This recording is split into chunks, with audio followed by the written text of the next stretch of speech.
Salut à tous, c'est Sylvain pour la chaîne Slide Venture. Aujourd'hui, on va parler de station d'énergie portable All Power. C'est parti.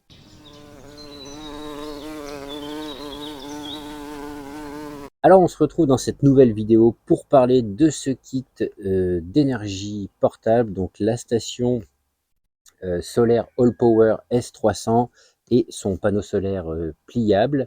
Donc, c'est All Power qui m'a fourni le matériel. Donc chaque élément peut être acheté séparément ou alors on peut acheter directement tout le kit. Donc ce que je vous propose, eh bien, c'est qu'on déballe chaque élément, on regarde un petit peu ce qu'il y a dans les boîtes. Ensuite, on va passer aux caractéristiques de chacun. Et puis, bien sûr, on va se faire quelques tests et je vais vous parler d'application de cette petite station d'énergie et de son panneau solaire auquel vous n'avez peut-être pas pensé. Et oui, pour le jardin notamment, vous allez comprendre. Allez, on va se déballer la station, ensuite on passe au panneau solaire et puis après on passe au test. Donc je vais découvrir en même temps que vous cette petite station d'énergie portable. Alors, donc, on a une sacoche avec visiblement des câbles, un manuel d'utilisation, ensuite on a de la mousse très épaisse, intéressant. Enfin, du moins pour protéger l'appareil, le petit sachet et encore une fois de la mousse.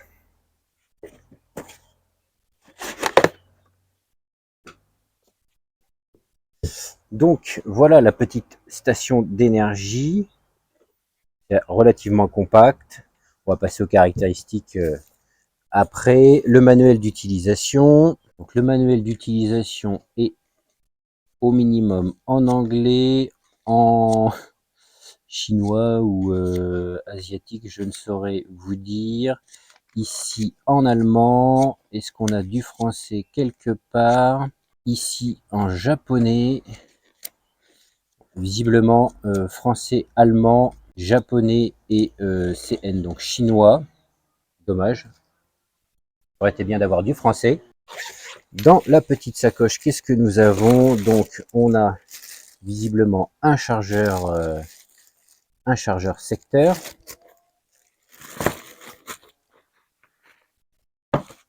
Donc je vais mettre ça de côté ici. On va passer au panneau solaire. Donc la référence de la station, c'est la S300. Et le panneau solaire, si je dis pas de bêtises, c'est le S012.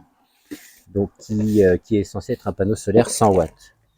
Donc visiblement le panneau solaire pliant, là toutes sortes d'adaptateurs,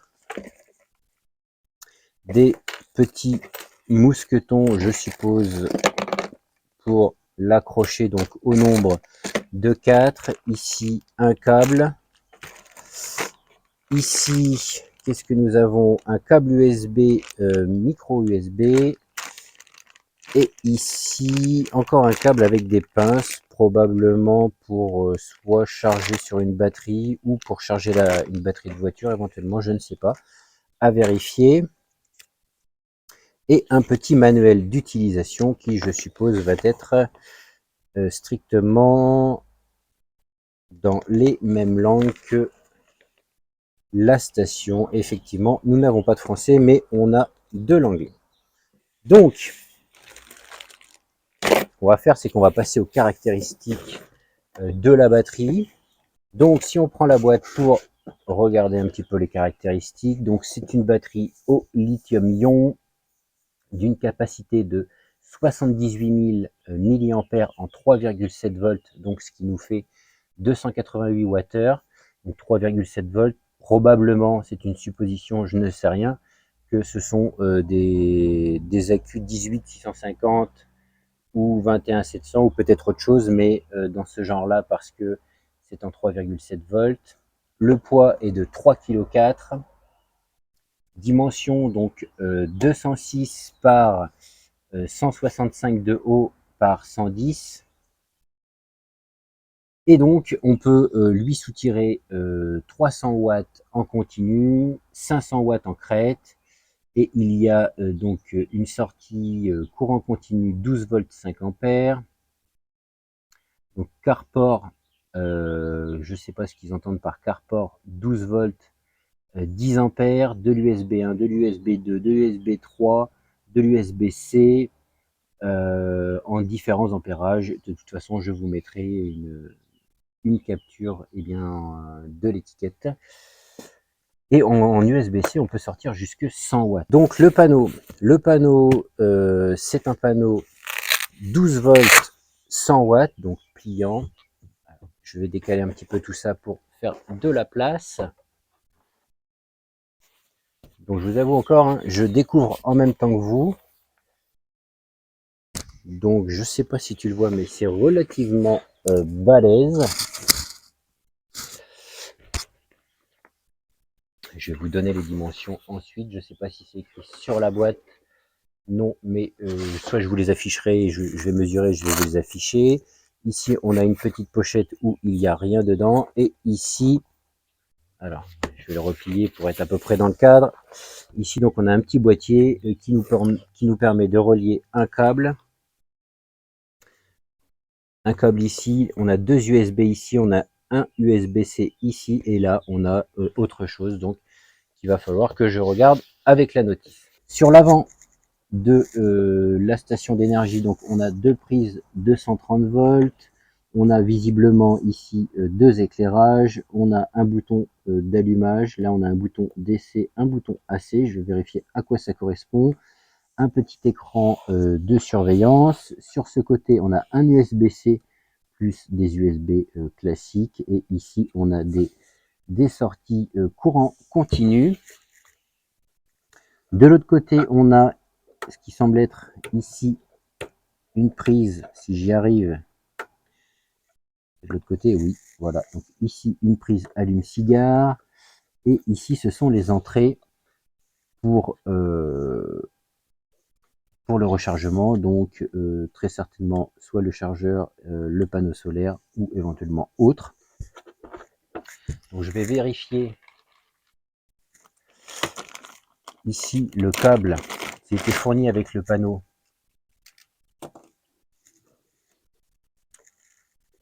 Correspond ici, donc je suppose que ce câble sert pour pouvoir recharger la batterie à partir d'une autre batterie en 12 volts. Et sur le dessus, on a un chargeur j'allais dire sans contact, un chargeur sans câble. Donc ça permet de pouvoir recharger un téléphone, les téléphones compatibles bien sûr, directement en le posant sur la batterie. Donc la batterie ne s'allumait pas avec le bouton, et en fait, donc je viens de la brancher, et elle est livrée donc complètement déchargée. L'afficheur indique 0% ici. Ce que l'on peut constater avec le chargeur 230 volts, c'est que on recharge ici, en tout cas pour le moment, à 59 watts. Donc le chargeur est censé sortir au max 20 volts par 3 ampères. Donc ça ferait 60 watts. Ben voilà, ça vient de passer à 60 watts. Donc le chargeur est au maximum de sa capacité, donc 60 watts pour arriver à 288 Wh. Je vous laisse faire le calcul, mais on est à peu près à un petit peu moins de 5 heures. Donc je vois qu'on recharge à 60 watts. Là, on a un rayon de soleil. Je vais essayer d'en profiter pour brancher le panneau solaire et voir si on arrive à sortir plus que 60 watts avec le panneau solaire, en tout cas sur la batterie. Donc longueur de câble, je dirais 1,20 m, 1,50 m. Clairement, c'est trop peu.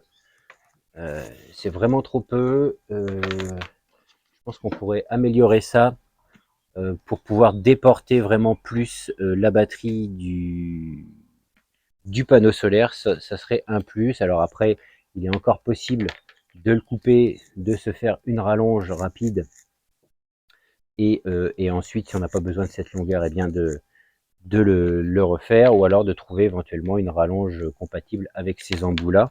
Ce qui est dommage aussi sur le panneau solaire, c'est que donc là on a des sorties, donc ça doit être que des sorties, mais Est-ce qu'il y en a une qui est plus dédiée à la recharge entre celle-ci et celle-ci à la batterie? C'est délicat de savoir. En tout cas, rien n'est indiqué sur le petit boîtier là. Donc, quand tu sais pas au départ, eh bien, tu es obligé un petit peu de sortir la notice. Donc, ils nous disent comment brancher des panneaux en série, mais rien pour brancher. Donc ici, on a une sortie avec un petit voyant. Donc, je vais faire comme ça. Et je vais brancher ça. Donc, je vais déployer. Alors là, bien sûr, on n'a plus de soleil.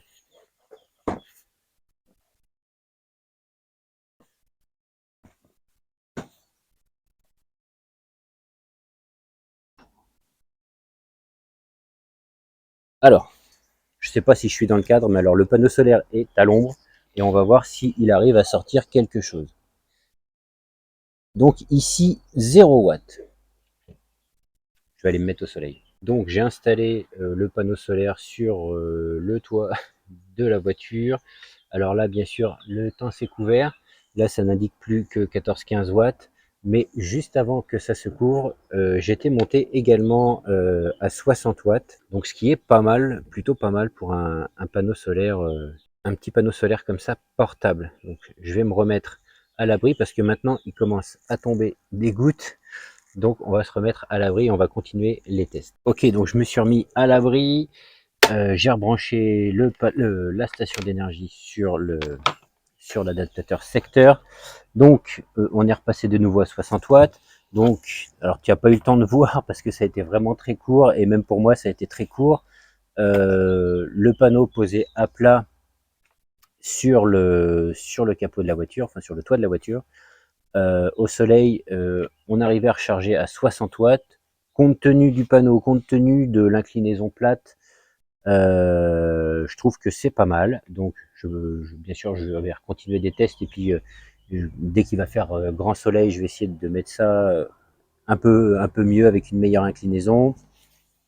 Donc sur le panneau solaire, on a quelques recommandations donc où il nous montre que idéalement il faut l'incliner un peu en plein soleil.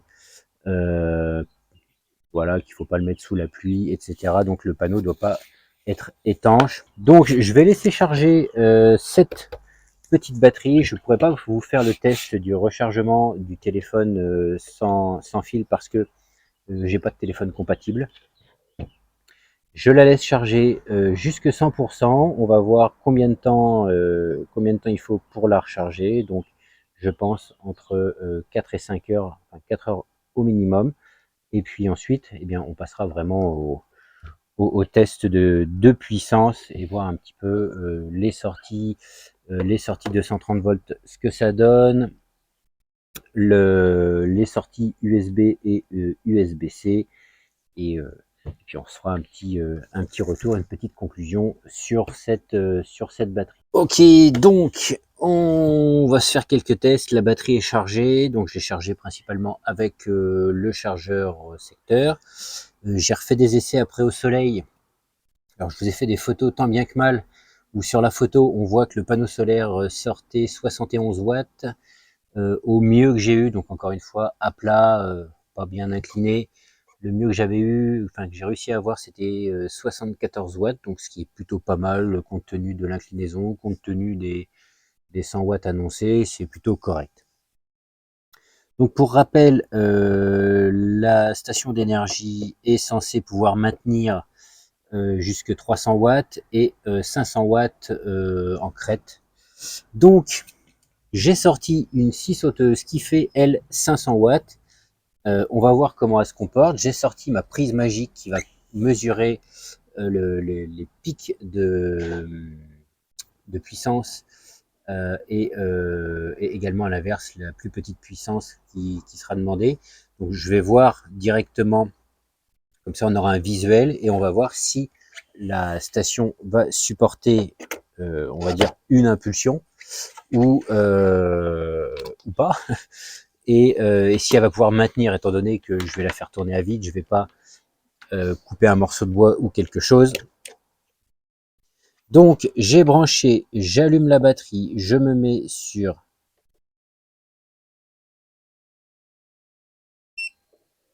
hop, courant alternatif. Donc on a un bouton AC DC comme je vous l'ai expliqué. Donc là, ma prise me dit que ça ne consomme rien.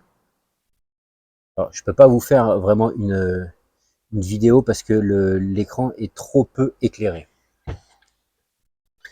Donc il va falloir me croire sur parole. Alors peut-être que vous allez voir, je vais le mettre comme ça. Et vous allez voir, je vous ferai un zoom.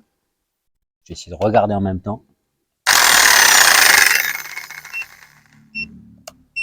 Voilà, elle sonne. Et je pense que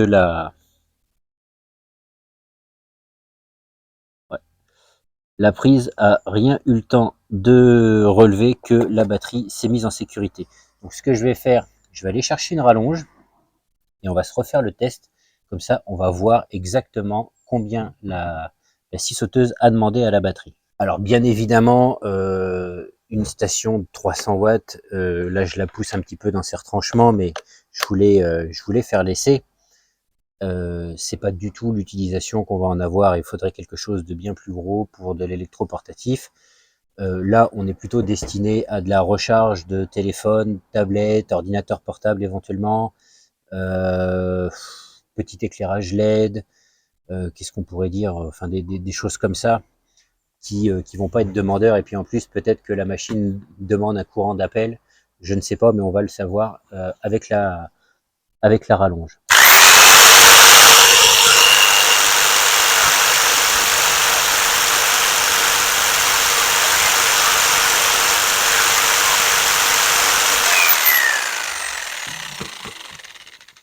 Donc à vide, on est monté à 376, mais j'ai pas l'impression qu'on ait eu un pic ou alors la prise l'a pas relevé.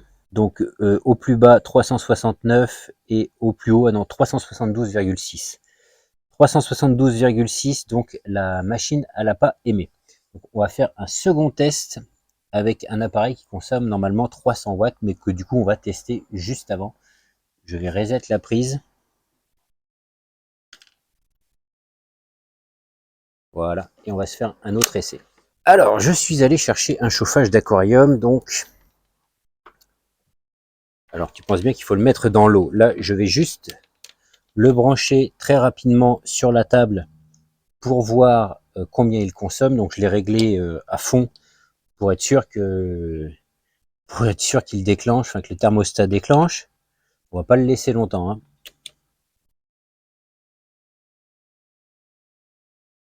Voilà, 311, 313, hop, je l'arrête. 311, alors, voilà, 311 au plus bas, 313 au plus haut. Donc pour 300 watts, donc ce que je vais faire, ce qu'on va faire, c'est que je vais aller plonger ça dans le bassin. Comme ça, il sera dans l'eau. Je vais pas péter le chauffage et on va voir ce que nous donne la station d'énergie. Alors, on se retrouve à côté du bassin. Donc, j'ai posé la station ici. Je vais, hop, l'allumer. Voilà. Donc, la prise s'allume. Je plonge le chauffage dans l'eau et j'envoie. Alors là, l'indicateur me dit que ça consomme 279 watts. Voilà. Ici, ça me dit 274. Donc, on a 5 watts d'écart entre la prise ici et là, ce qui pourrait peut-être être la consommation interne de la batterie.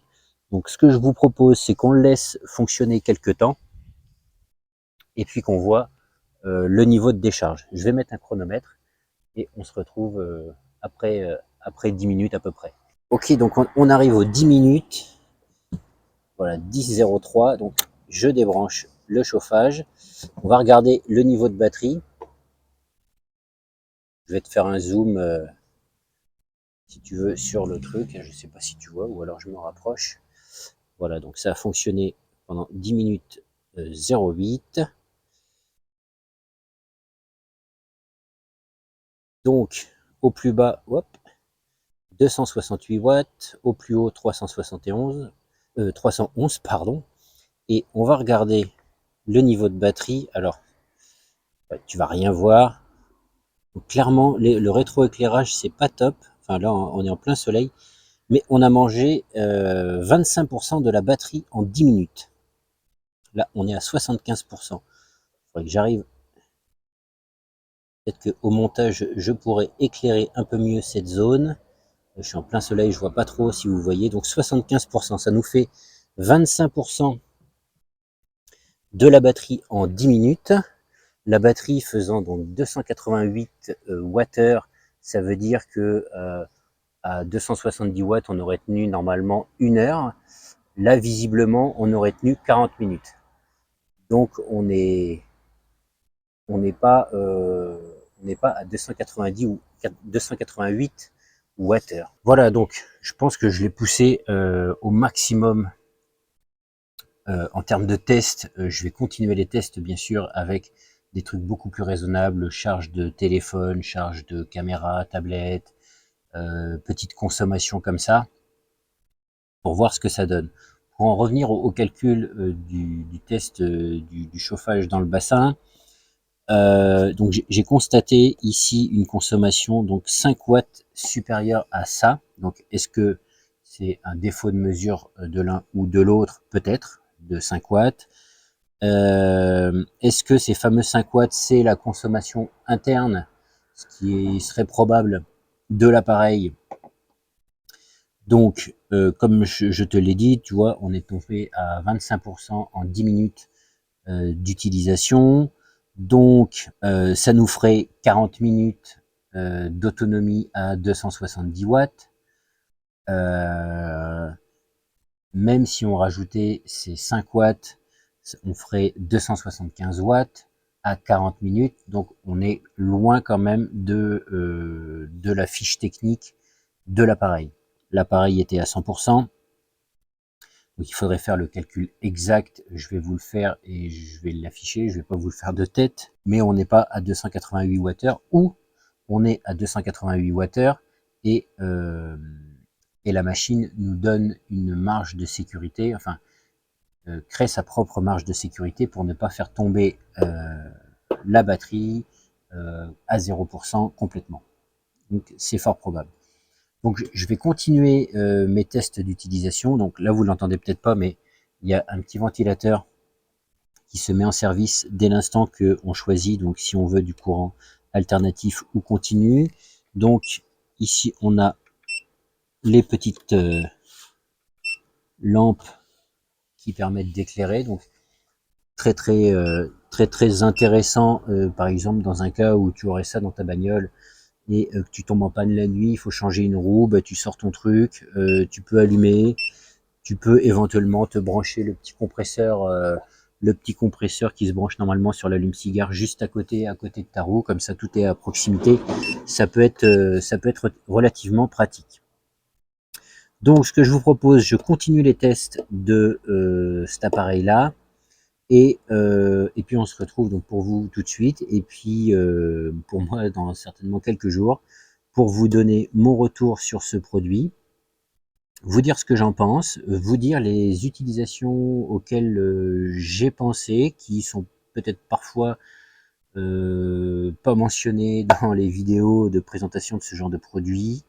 Moi j'ai réfléchi à ce que je pourrais en faire à la maison, parce que ça, je vois plutôt l'utilisation classique de ce truc-là, c'est tu pars une journée en camping, tu pars en road trip et tu veux pas t'embêter à installer un panneau solaire et des batteries en fixe. T'emmènes un petit appareil comme ça, le petit panneau solaire pliant que tu viens mettre derrière un pare-brise, derrière une lunette arrière, ou quand tu es arrêté, posé même sur le sol, et tu as des petits besoins en énergie, encore une fois, téléphone, tablette, ordinateur portable éventuellement. Ça permet de te dépanner. C'est pas mal. Le panneau qui arrive à sortir plus de 70 watts, c'est plutôt sympa aussi. Donc c'est une bonne solution, mais j'ai encore pensé à d'autres trucs qui pourraient éventuellement intéresser certains. Donc on se retrouve dans quelques temps dans quelques temps pour moi et tout de suite pour vous. Alors donc on se retrouve pour la suite des résultats des tests de cette batterie Allpower S300. Donc j'ai fait plusieurs tests, notamment avec ce ventilateur qui consommait à peu près 40 watts, 38,5 ou 6 exactement, mais j'ai arrondi à 40 watts. Donc si tu prends la notice, on te dit que si tu branches un appareil de 40 watts, tu es censé tenir pendant 6 à 8 heures. Donc sur la théorie, ça marche parce qu'on a 288 Wh théoriques. Sauf qu'en réalité, la batterie, elle tient 4h30 très exactement. Coup de bol, en plus, je me suis trouvé devant au moment où la batterie s'est coupée ou s'est arrêtée. Et donc, ça avait fonctionné pendant 4h30. J'ai filmé, je vous mets la séquence.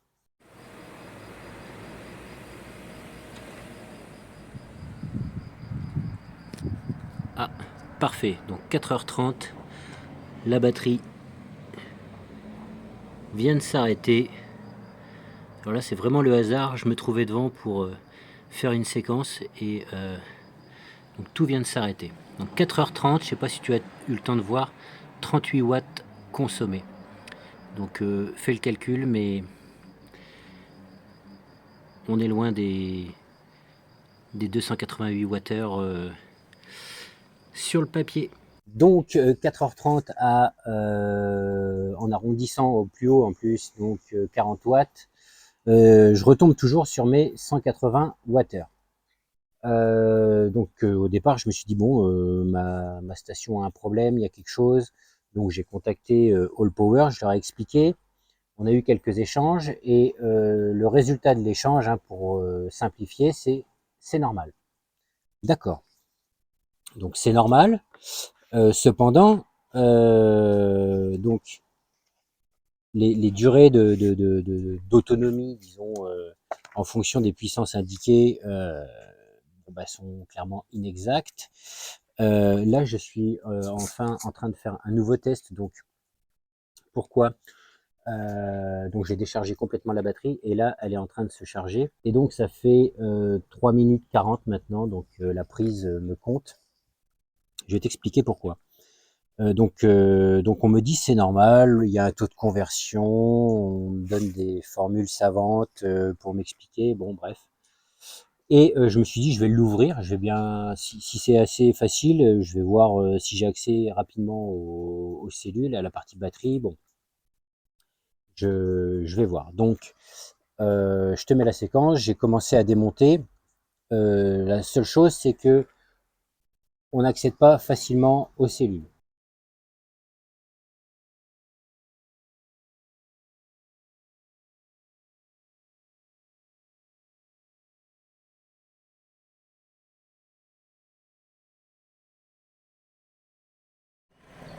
Donc, je sais pas si tu vas voir, alors attends, je vais peut-être... Désolé pour le son, j'ai pas sorti le micro parce que c'était pas prévu. Donc, comme je te disais, on a ça de batterie. Donc, je trouve plus mes accus 18650, c'est pas que je m'en sers souvent, donc j'imagine que ils sont montés debout comme ça, avec des connexions au-dessus et dessous. Donc la question c'est combien on peut en loger et combien on peut espérer finalement avoir de réelle puissance là-dedans. A priori, je dirais qu'il y a 50 cellules. Donc, ne voulant pas démonter toute l'électronique qui se trouve dessus, etc. Et donc, je suppose que c'est de la 18650 qui est installée parce que c'est en 3,7 volts à l'intérieur. Donc, j'ai posé la question à Allpower et du coup, je pense qu'ils m'ont trouvé un petit peu lourd avec mes questions. Et ils ont fini par plus me répondre. Donc, je me suis dit, est-ce qu'il y a réellement la capacité à l'intérieur? Donc, c'est ce que je suis en train de tester là, c'est-à-dire que là, alors tu le vois peut-être pas, oups. Donc, sur l'afficheur, on me dit que je tire 60 watts pour recharger avec donc le chargeur. Ma prise, elle, me dit que je tire 70 watts. Plus tôt dans la journée, j'avais fait un autre essai, et ce qui se passe, c'est qu'une fois arrivé la batterie à 100% et que l'afficheur me dit on ne pompe plus rien, ma prise me disait tu tires encore 70 watts. Donc, bon, pour moi, il y a des incohérences. Bon, bref, toujours est-il que je me base sur 180 Wh. Donc, l'idée là de ce petit dernier test, et tu vas avoir les résultats pour toi très rapidement, et pour moi un petit peu plus tard, c'est de savoir si, en prenant en considération les 60, et on fera le calcul avec le 60 et le 70 watts du coup, c'est de savoir s'il y a réellement la capacité à l'intérieur. S'il y a réellement la capacité, si le système en lui-même a sa propre consommation, ce qui fait que, c'est fort probable, ce qui fait que du coup la capacité utile est très grandement, j'allais dire très légèrement, non, non, très grandement diminuée, parce on est à quelque chose comme 40% de moins, donc on n'est pas loin de moitié moins de ce qui est affiché sur la notice technique et sur le papier. Ce qui est un petit peu moche, c'est que les chiffres ne correspondent pas à la réalité. On aurait un petit delta entre la capacité réellement utile du truc et ce qu'il y a décrit sur le papier. Je veux dire, ça passe. C'est pas le problème. Là, je trouve que c'est gros. Donc, est-ce qu'il y a la capacité? On va essayer de le mesurer et de le calculer comme ça. Est-ce que du coup, c'est finalement la consommation interne de l'appareil qui fait que, eh bien, du coup, on perd en autonomie, finalement, ce qui pourrait être le cas également. Donc, on va essayer de vérifier ça. Je fais le test et on se retrouve je vais dire bientôt, tout de suite pour toi. Bon, le test de charge est terminé. Donc, elle est passée de 0% à 100%, donc en 4 heures pile, plus ou moins une minute, hein. Ce qui est curieux, comme je le disais, c'est que là, par exemple, ma prise me dit que ça consomme 70 watts, et ici que ça ne consomme rien en entrée. Donc il y a quelque chose à un moment donné qui consomme 70 watts. Si par exemple je débranche le chargeur, là c'est en train de chuter, et là on tombe à zéro. Donc je sais pas, je vais te le mettre comme ça, au pire j'essaierai de faire un zoom. Donc là tu vois, tu es à zéro, et là on va attendre un petit peu. Voilà, c'est en train de monter. Là, in, j'ai 0 watt, out 0 watt, et là, voilà, comme d'habitude, 69,8 watts de consommation. Donc ça veut dire que tu laisses brancher ta batterie, ta station d'énergie branchée en permanence, elle te bouffe 70 Wh. Voilà, donc, comme je l'ai dit, 4 heures pour la recharger à 100%, à partir de 0. Donc 4 heures, si on prend ce qui est affiché là, 60 watts, 6 x 4, 24, ça fait 240 Wh. Si on prend ce qui est affiché là, 70 watts, on est à 280 Wh. Donc, on peut supposer que la capacité de batterie est bien celle indiquée sur la notice. Cependant, on a forcément des pertes. De toute façon, ça chauffe, il y a un ventilateur, il y a l'électronique qui consomme, donc on a forcément des pertes. Et sur cette machine-là, a priori, on aurait 40% de pertes, ce qui nous donnerait une capacité utile, comme je l'ai dit, d'à peu près 180 Wh. Si quelqu'un a une meilleure explication que ça, eh bien, n'hésitez pas à le mettre en commentaire. Si c'est la seule marque que j'ai essayé en truc all-in-one tout prêt.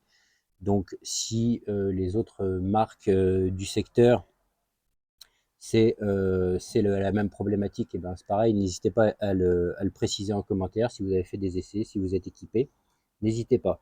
Qu'est-ce que je pense de cette machine? Donc la station d'énergie, ça marche. Voilà, ça marche si on prend en considération donc cette perte d'énergie, ça se recharge. Petit défaut, donc ben voilà, toujours connecté, elle va consommer de l'énergie. Qu'est-ce que je voulais dire? On n'a rien sur le nombre de cycles des batteries en elles-mêmes. Si on suppose que c'est de la 18650 ou au pire de la 21700, on peut estimer la durée de vie entre 500 et 800 cycles à peu près. Le panneau solaire, Là, on a du soleil, enfin, il a plu énormément. Le panneau solaire fonctionne. Bon, je suis pas trop fan de ces panneaux solaires pliants, dépliants, mais ça fonctionne. Ça fonctionne. Voilà, le peu que j'ai essayé quand il y avait un peu de soleil, eh bien, ça, il me sortait 70 watts. C'est correct, surtout vu la disposition. Donc, tout fonctionne correctement, mis à part que les capacités ne sont pas respectées, enfin les capacités utiles indiquées.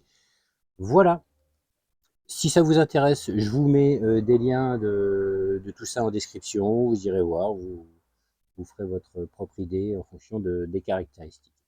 Si vous avez aimé cette vidéo, n'hésitez pas à mettre le petit pouce comme d'hab qui va bien, n'hésitez pas à vous abonner, activer la cloche. Je vous dis à la prochaine, salut!